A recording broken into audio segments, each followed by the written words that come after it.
Hey everybody, welcome back to another set of Diecast reviews.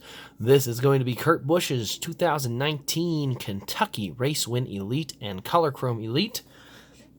We'll start with what it comes with. It'll have the winner sticker, looks like this, and it will have the Race Win card, and it'll be Quaker State 400 winner, started 4th, 269 total laps, led 41 laps, and this is the fantastic finish between Kurt and Kyle, with Kurt coming out on top after beating him out of turn 4. Great side-by-side racing. This was exactly how the package was designed to race, and it was awesome to see them race to the finish line and not just, I mean, granted, it helps that they're brothers. Busch wins Battle of the Brothers for Kentucky, but it does help that they're brothers, because if it wasn't, say it was two other guys and coming out of 4, instead of Kyle Busch getting loose and trying to keep it off of him, but also trying to get to the line, he just said screw it and washed all the way up and wiped him out. That's not. I'm glad it finished the way it did. I'm glad they raced hard to the line 1st and 2nd instead of 1st and 15th because he got dumped. So very happy about that. It was a great race. That's exactly what we want in NASCAR. That is the perfect finish in my book in terms of racing hard but not trying to completely take the other guy out, and taking a cheap shot at it. So anyway, let's go ahead and take a look at these two diecast. All right, so we're going to start with the standard finish, and then we'll go on to the color chrome. So down the left side, we do have a matte finish here. There you can see the number 1. Got Goodyear. We got the red and blue confetti along the front here. A little bit down here on the skirt. You can see we got Siemens, a couple other sponsors. You can see kind of some streaks to where some liquid came down. Very easy to see on the color chrome, but a little tougher on this one. Monster Energy, there's the number 1. Monster Energy and an ethanol ring. And then you can see a little bit on the left rear. This is where he and Kyle were getting together coming out of turn 4, but again, kept it fairly clean. You can see on the window where they have the decal. So the actual window is this, and then this, the rest of that there is a decal. Or no, sorry, I'm wrong. The whole window, this is what the window actually is. The decal is this outside part. So this little window is not technically the correct shape.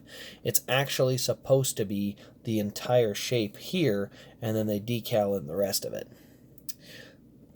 Sorry, my finger keeps getting in the way, but you can kind of see where that decal is. That's actually supposed to be the shape of the window. So actually, they probably have the window wrong, but is it worth changing the mold at this point? No, because I know they need a new one next year anyway. Actually, they need a new one for this next year, 2020 anyway, so maybe they'll have them right there. There you can see we've got the spoiler with the clear top. We got the rivets in there. We've got Kroger and Monster on the back. Again, we do have some liquid marks down the back, which, again, very tough to see on a flat back. Monster Energy, DIN number 242. There is a fuel cell in there as well. Maybe if... Sorry, my camera has been liking to lose focus, but anyway, in the back is a fuel cell there. Kurt Busch on the rear window and a ton of confetti around the back area. On to the right side, we got Monster Energy. We've got another Monster logo there, number 1. A little bit of confetti kind of all around this right side here. And then a little bit more of that liquid kind of streakiness down the left or down the right side towards the skirt. Obviously, we got confetti and marks on the tires. No right side window. That's not because it raced that way, but if you don't remember, after Kurt won this race, the crew rode on the car to victory lane, and a guy was sitting with his one leg in the car on the passenger side window, so there is no right side window in these cars. Or in the Kurt Busch car. They are in most others. There you can see the front end where the grill, not a lot of tape that's visible. You can see they've got it decaled up with some race detail to it.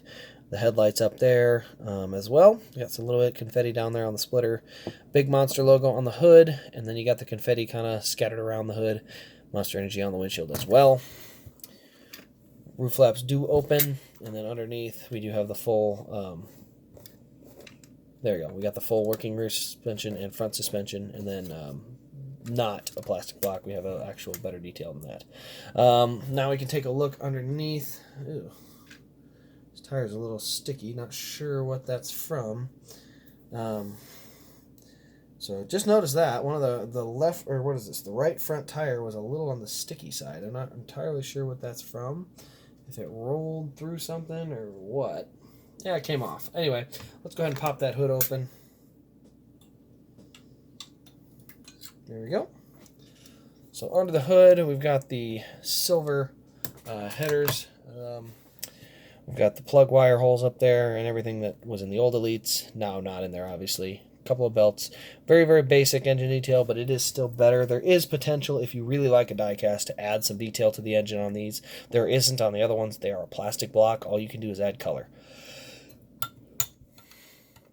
We'll pop that hood closed. And then inside you can see we got the black roll cage and 3 different black marks on the window, 2 over here and 1 over on the left. So we do have some of that. We got the tear-off triangles as well.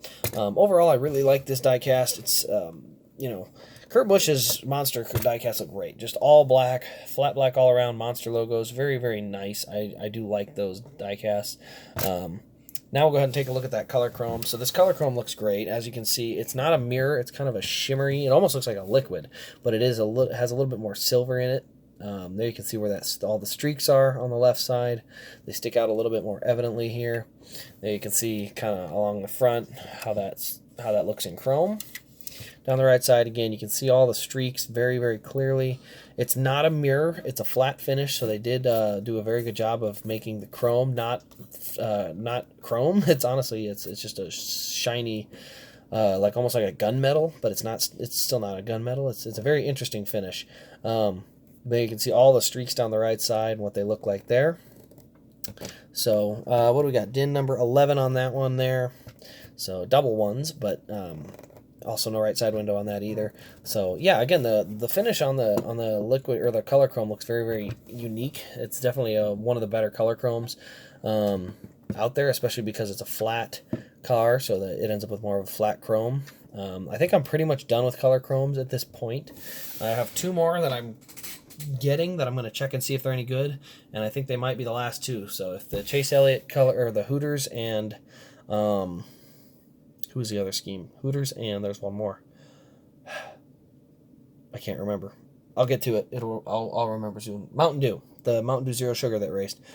Basically, I will have, once those 2 come in their different finishes, that might be the last color chromes I get, just because the liquid colors have looked so much better. But this is the one where I thought color chrome might be better, and I don't know. I haven't seen the liquid color yet, so I'm not sure, but it does. The color chrome is pretty dang good. I will give it the props where it deserves it here. Color chrome looks very, very nice. As you can see, it's side by side with the flat black on there. So again, I really, really like it. I think it's a pretty good color chrome finish to have.